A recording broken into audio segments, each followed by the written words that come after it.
And our first story, found in the Branafu region in the Kintampo South District, is Apesika. The roads there are made of mud, pools of water, potholes and gullies. Inhabitants of Apesika are displeased at authorities for their failure to fix the road. They are therefore threatening to boycott this year's election. This is a citizen journalist report by Nanaya Edusi Pokuya with support from Star Ghana. Apesika is a farming community in the Branafu region. The name of the town translated from Akan means love for money. However, residents here are not dying for money, they are crying for good roads. This is the road from Kintampo to Apesika. The road is very poor. It's no good at all. The farmers don't know even how to bring their foodstuffs from Apesika to Kintampo South or Kintampo for marketing. So this is Apesika road. When it rains, you can imagine how it is. The terrible state of the road has compelled Stephen to use a donkey cart. Here, it is about the survival of the fittest. Pedestrians compete with motorbikes and cars for space. Lydia Amua, who speaks for the Queen Mother of Apesika, says residents here considering boycotting this year's general elections.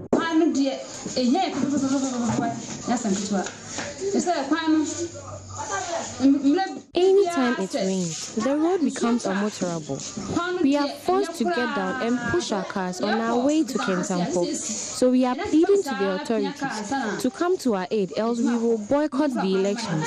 Politicians keep reneging on their promise to fix the road after elections.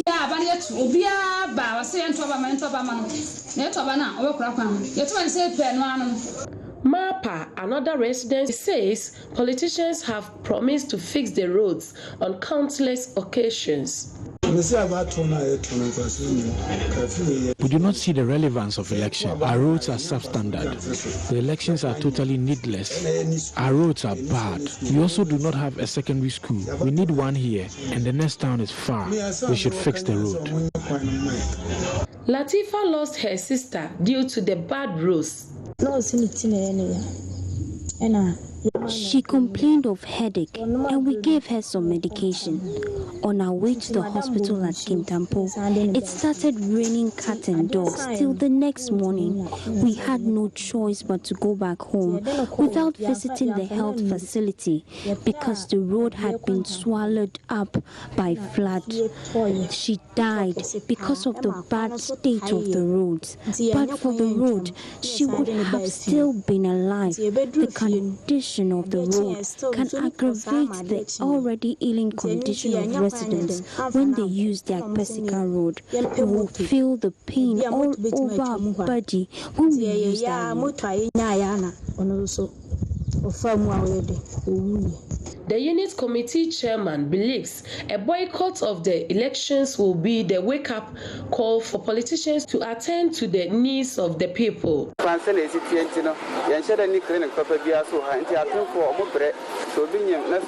Pregnant women are suffering from spontaneous deliveries on this road. We do not have clinics too. If they do not come and fix the road, they should not come here on election day. November 7th, about one about Batono, the Empathy position being a poverty and politics report by citizen journalist Nanaya Edusi Pokuya Apesika with support from Star Ghana.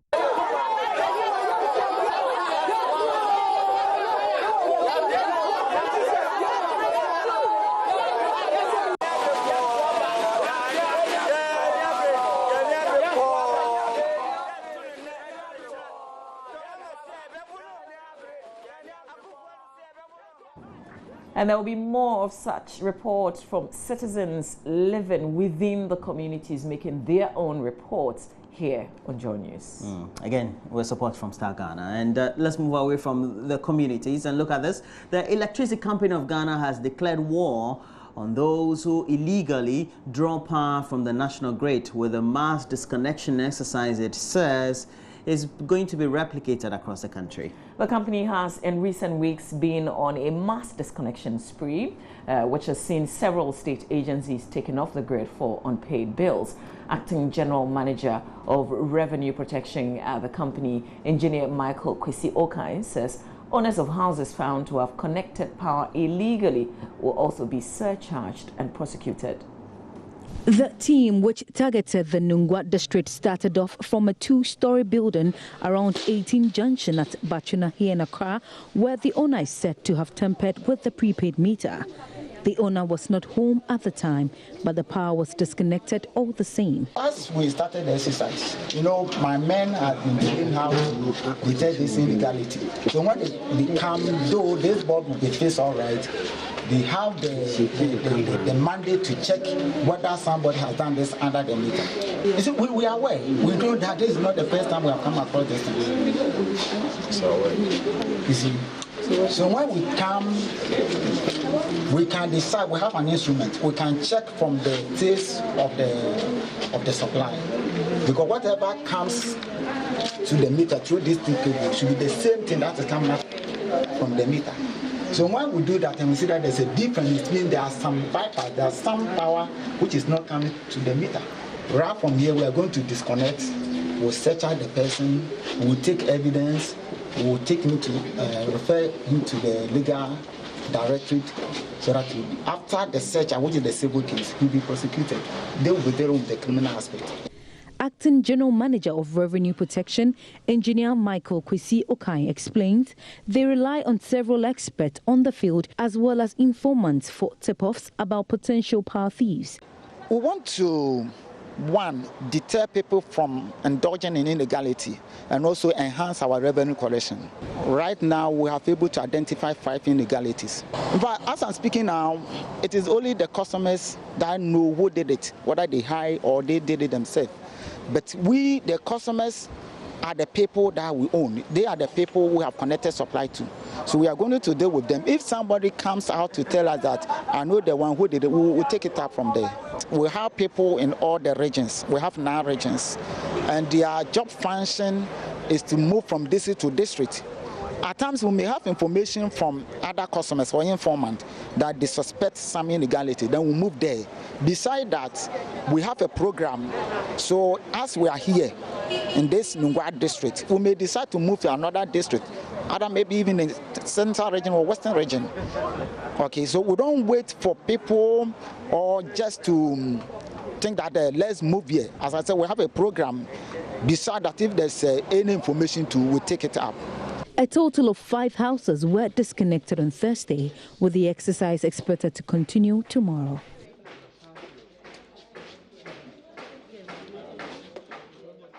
The Volta Regional Police Commander, Assistant Commissioner of Police, Nana Samoa Hene, has assured that all persons engaging in illicit cultivation of cannabis in the region would be apprehended and they would be made to face the law.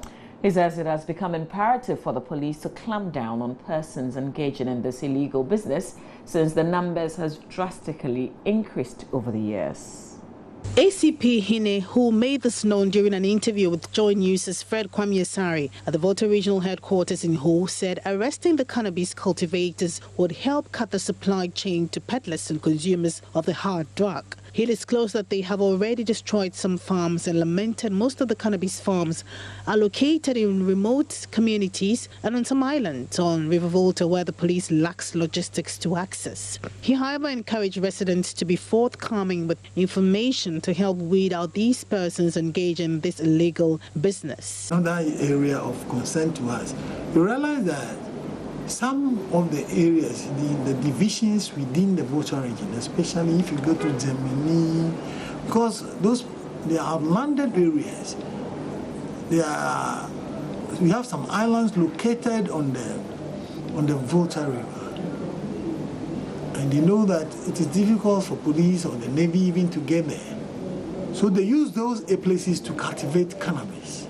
In a related development, the Whole Powerhouse branch of Action Chapel has presented 4 police barricades to the police in the Volta region. The head pastor of the church, Edwin Azaria, said the church deemed it relevant to provide the police with these logistics since they have been using benches and logs as barriers, especially in Ho. He added that the use of these materials make the barriers not visible to motorists. Fred Kwame reports for Joy News.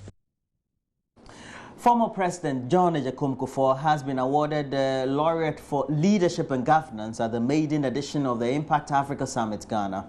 After receiving the award, the former president emphasized that good leadership is a fundamental element needed to ensure sustainable growth in every country. And he said leadership does not fall like a ripe fruit for us to pick, stressing on the need to train young people to take up leadership roles in the society.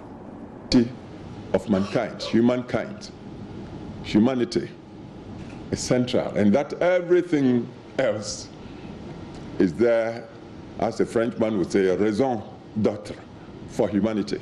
I believe this is what the whole thing is about, and this is why there is a call for partnerships, partnerships of developing, and the not so developed. All of us must hold together to do something to save the planet, which is the home for all of us.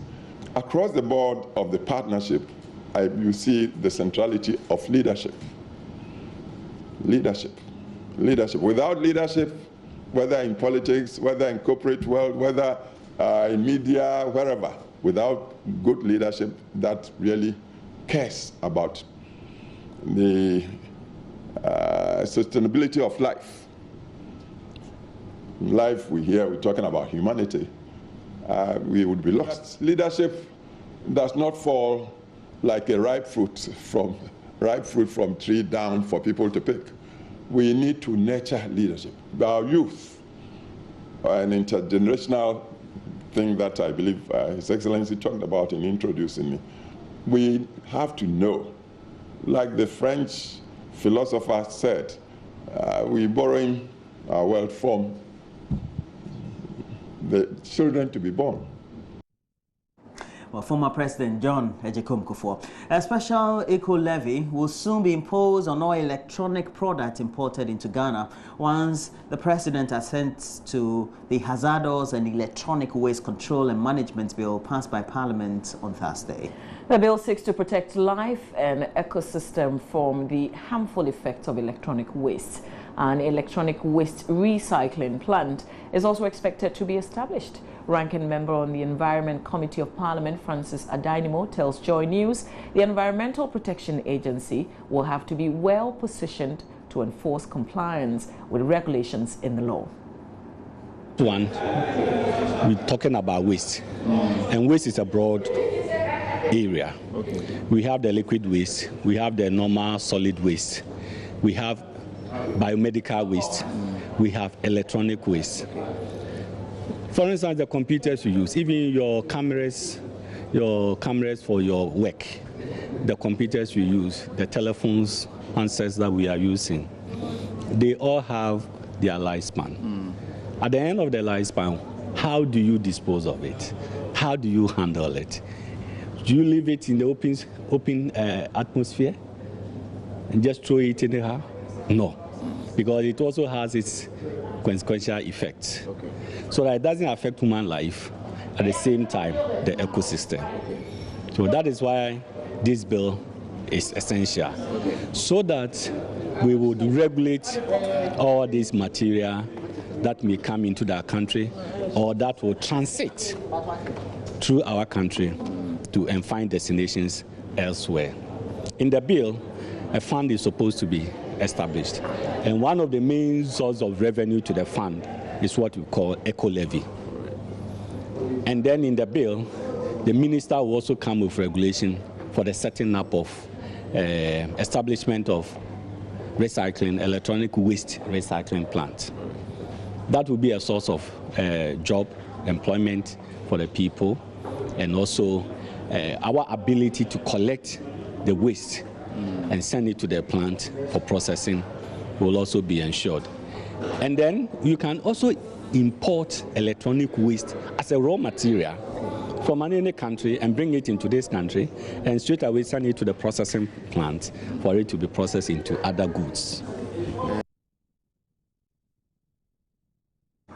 So that's it for the news, but we have a couple of your messages. I think we'll read about 3. You can read 3. Okay, let me click this one for you. Okay, you read. All right. It's been a while since I read. You took over the tab. Okay, good morning, Mama V and Roland. What time are you going to talk about the realities of polygamy? What time will be that? Okay, so 7:20. 7:20? Yeah, 7:20 a.m. That'll be, let's say, 50 minutes from now.